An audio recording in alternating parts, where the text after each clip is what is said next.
Welcome to Life Talk for Today. I am your host, author Stephanie Lahart. On today's episode, I would like to share another passage that I wrote. And for my listeners, I want to forewarn you this is a very sensitive topic, but it's also a very important topic. I titled this Violated. And so I'm not going to keep you long. I'm going to go ahead and start reading it. And my hope is that this passage will actually bring healing to listeners who may have experienced this or know of a loved one who have experienced this. Isn't it amazing how all of us are born as innocent little children? Babies are beautiful little bundles of joy.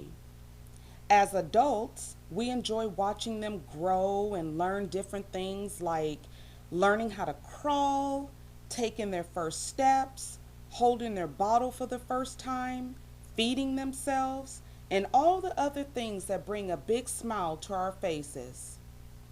As we grow up, things and people help shape and mold us into the people that we become.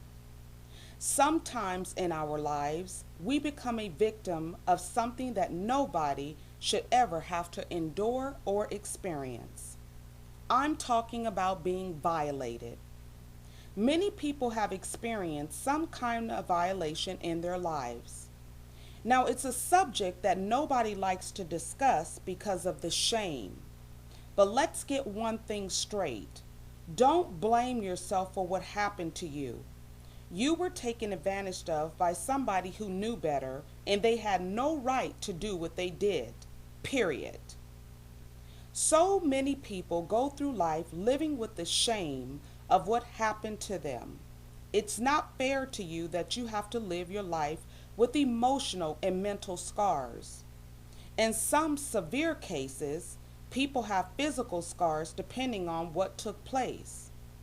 People deal with what happened in many ways.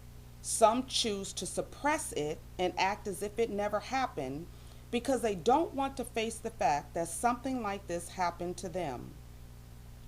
Here are some other things that someone may go through: having a tough time in relationships, serious intimacy issues, lack of trust, little to no confidence in themselves, resentments, anger issues, emotional damage, self destructive behavior, and the list it can just literally keep going on.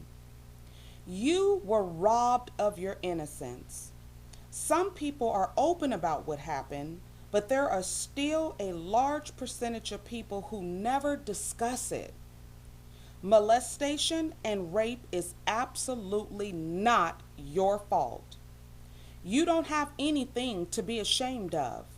Remember, you were taken advantage of. Don't allow anybody to make you feel like you caused this or that you brought this on yourself. That's pure nonsense. If you haven't talked about it or dealt with it, please get help. It's not fair that you have to keep this inside of you and not get it out. If you're not a huge fan of counseling, talk to somebody that you can confide in and completely trust. My prayer is to see you get set free, free from all of the shame, hurt, and pain. You're not alone. This happens to more people than you think. It's not right, it's wrong, and it has to stop. Now to the parents and or guardians. If you have kids, make sure you talk to them. And if they ever come to you, make sure you listen and believe them. Molestation and rape doesn't just happen with strangers. Many families have ill-minded people that hurt their family members too. Don't be in denial, be aware. And I pray in the name of Jesus that God will heal your every wound and give you peace. Now, that's the end of the passage. Now, you notice at the end, I say, I pray in the name of Jesus that God will heal your every wound and give you peace. I'm a Christian myself, but for those of you whatever religion you have. It doesn't matter. You may believe in Buddha or whomever. It doesn't matter.